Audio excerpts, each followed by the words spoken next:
ఈ ఫోటో చూసి అరే ఇది పప్పు అనుకుంటున్నారా? అంతవరకు కరెక్టే. మరి ఇది ఏం పప్పో చెప్పండి. ఎక్కడా కాయగూరలు కనపడట్లేదు అనుకుంటున్నారు కదా? చెప్పుకోండి చూద్దాం. గోంగూర పప్పు తింటాం, తోటకూర పప్పు, చింతకాయ పప్పు, మామిడికాయ పప్పు, పాలకూర పప్పు, టమాటా పప్పు తిని తిని తిని ఇంకా ఏదైనా వెరైటీగా పప్పు చేసుకోవాలనుకున్నా, పుల్ల పుల్లగా పప్పు తినాలని ఉన్నా ఈ పప్పు చక్కగా చేసుకోండి. పులుపు ఎక్కువ తినేవారికి ఇది చాలా బాగుంటుంది. దీన్ని చాలా ఇష్టపడతారు. పులుపు ఎక్కువగా ఉంటుంది. అదే ఇప్పుడు నేను చేయబోయే నిమ్మకాయ పప్పు చేసి చూపిస్తాను చూడండి. నిమ్మకాయ పప్పుకు కావలసిన పదార్థాలు: 1 కప్పు కందిపప్పు, 3 నిమ్మకాయలు, రుచికి సరిపడా ఉప్పు, రెడ్ చిల్లీ పౌడరు, పసుపు, కరివేపాకు, కట్ చేసిన 10 పచ్చిమిరపకాయలు, పోపు గింజలు, 1 ఎండుమిరపకాయ, ఇంగువ కొద్దిగా, 1 స్పూను ఆయిల్. సంవత్సరం పొడుగునా మనకి లభించే ఈ నిమ్మకాయలు అమ్మవారి పూజల్లో ఎక్కువగా ఉపయోగిస్తాం. దీనిలో విటమిన్ సి కూడా ఉన్నదని చెప్తారు. కానీ విటమిన్ సి మనం అనుకున్న దానికంటే నిమ్మకాయ కంటే జాంకాయలే ఎక్కువ ఉందని చెప్తున్నారు. ఈ నిమ్మకాయ చర్మ సంరక్షణకు ఉపయోగపడుతుందని, రోగనిరోధక శక్తిని పెంపొందిస్తుందని చెప్తున్నారు. ఇంకా జీర్ణ వ్యవస్థను బాగుపరుస్తుందట. ఈ నిమ్మకాయల్లో 2 రంగుల నిమ్మకాయలు ఉంటాయి కదా, ఒకటి ఆకుపచ్చ, ఇంకొకటి పసుపు రంగు. ఆకుపచ్చ రంగు నిమ్మకాయ కంటే పండిన పసుపు రంగు నిమ్మకాయ వల్ల చాలా మనకి ఉపయోగాలు ఉన్నాయట. ఈ బరువు తగ్గటానికి కూడా ఉపయోగపడుతుందని చెప్తున్నారు. ఇవన్నీ కూడా నేను యూట్యూబ్ ద్వారా గ్రహించినటువంటి విషయాలు మీతో షేర్ చేసుకుంటున్నాను. ఇవి నేను స్వయంగా చెప్పినవి కావు. ఒకవేళ దీనిలో ఏదైనా తప్పు అని మీకు అనిపిస్తే నాకు కామెంట్ ద్వారా తెలియచేయండి. ఇక ఆలస్యం ఎందుకు, ఇంత రుచికరమైన నిమ్మకాయ పప్పుని తయారు చేద్దాం. ఎలాగో చూపిస్తున్నాను చూడండి. ఇప్పుడు నిమ్మకాయ పప్పు ఎలా తయారు చేయాలో చెప్తాను వినండి. ముందుగా కుక్కర్ తీసుకుని దాంట్లో 1 కప్పు కందిపప్పు వేసి చక్కగా 2-3 సార్లు శుభ్రంగా కడిగి 1కి 2 చొప్పున నీళ్లు పోసి ఒక 10-15 నిమిషాలు పక్కన పెట్టండి. తర్వాత ఆ కుక్కర్లో 10 నిమిషాలు అయిపోయింది. ఇప్పుడు దాంట్లో కొద్దిగా కరివేపాకును తుంపి వేయండి. తర్వాత కట్ చేసిన 10 పచ్చిమిరపకాయలు, అంటే కట్ చేయటం అంటే నిలువుకి కట్ చేయండి పచ్చిమిరపకాయలు. అందులో కొద్దిగా పసుపు, కొద్దిగా ఇంగువ వేసి కుక్కర్ని మూత పెట్టండి.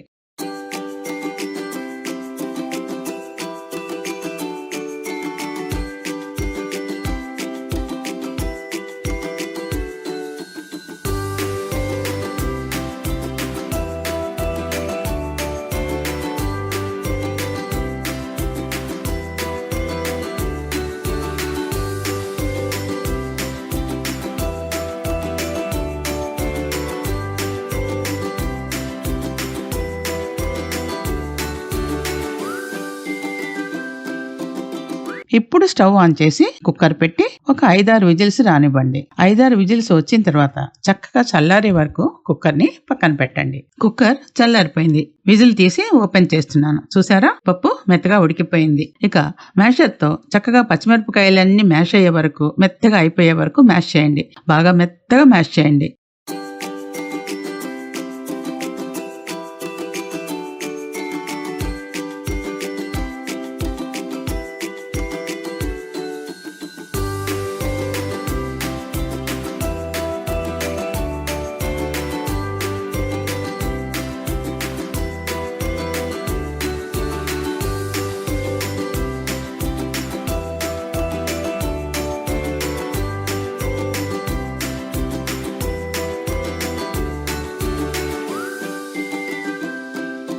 నాకు ఎందుకో పప్పులో కొద్దిగా వాటర్ తగ్గినట్లు అనిపించింది. అందువల్ల ఒక 1/2 గ్లాస్ వరకు ఒక 1/2 కప్ వరకు వాటర్ వేసి కలపండి. ఒకవేళ మీకు ఇంకా పలచగా కావాలనుకుంటే ముందే 1 కప్పు పప్పుకి 3 కప్పుల వాటర్ పోసుకోండి. ఇప్పుడు చూసారా, ఈ కన్సిస్టెన్సీ సరిపోతుంది.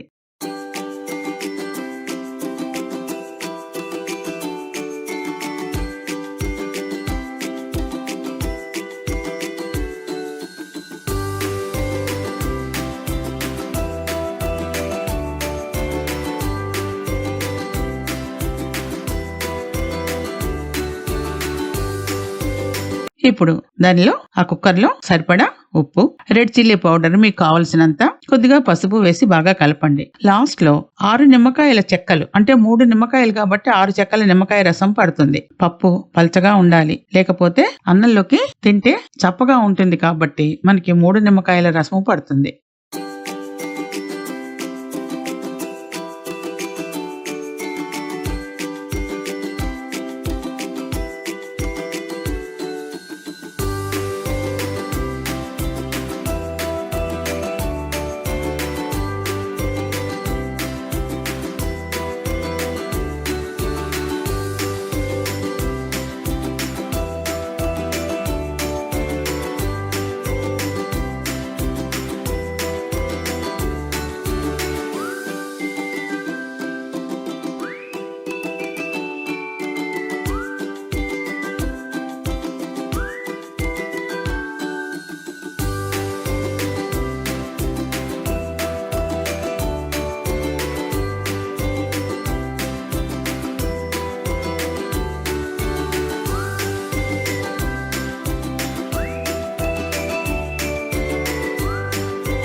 మళ్ళీ ఒకసారి బాగా కలపండి. ఇప్పుడు పోపు పెడతాను. స్టవ్ మీద బాండీ పెట్టి 1 స్పూన్ మాత్రమే ఆయిల్ పడుతుంది దీనికి. 1 స్పూన్ ఆయిల్ వేయండి. ఆయిల్ కాగిన తర్వాత పోపు గింజలు 1/2 స్పూన్ వేసి ఒక ఎండుమిరపకాయ 2 ముక్కలుగా తుంచి వేయండి. కొద్దిగా ఇంగు వేసి స్టవ్ ఆఫ్ చేసేయండి. కరివేపాకు పోపులో వేయట్లేదు నేను, ఎందుకంటే బాగా చిటపట్లాడి స్టవ్ చుట్టూ ఆయిల్ పడి స్టవ్ పాడైపోతుంది. అందువల్ల కుక్కర్లోనే పప్పు పైన కరివేపాకు తుంపి వేశాను.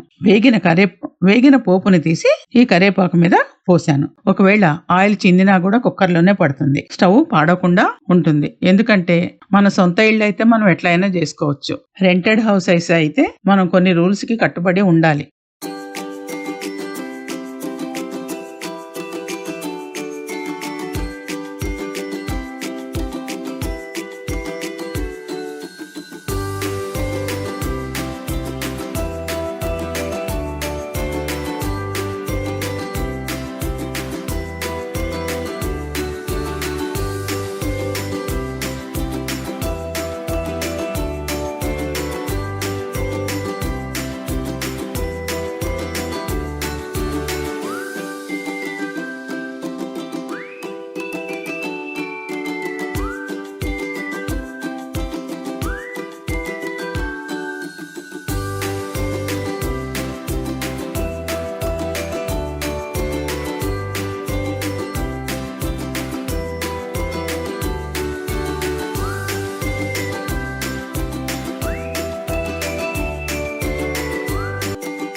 చూసారా, చక్కగా నిమ్మకాయ పప్పు తయారైపోయింది. మీరు కూడా ఇలా ఒకసారి చేసుకొని దీని టేస్ట్ ఎలా ఉంది నాకు కామెంట్ ద్వారా తెలియజేయండి. Thank you.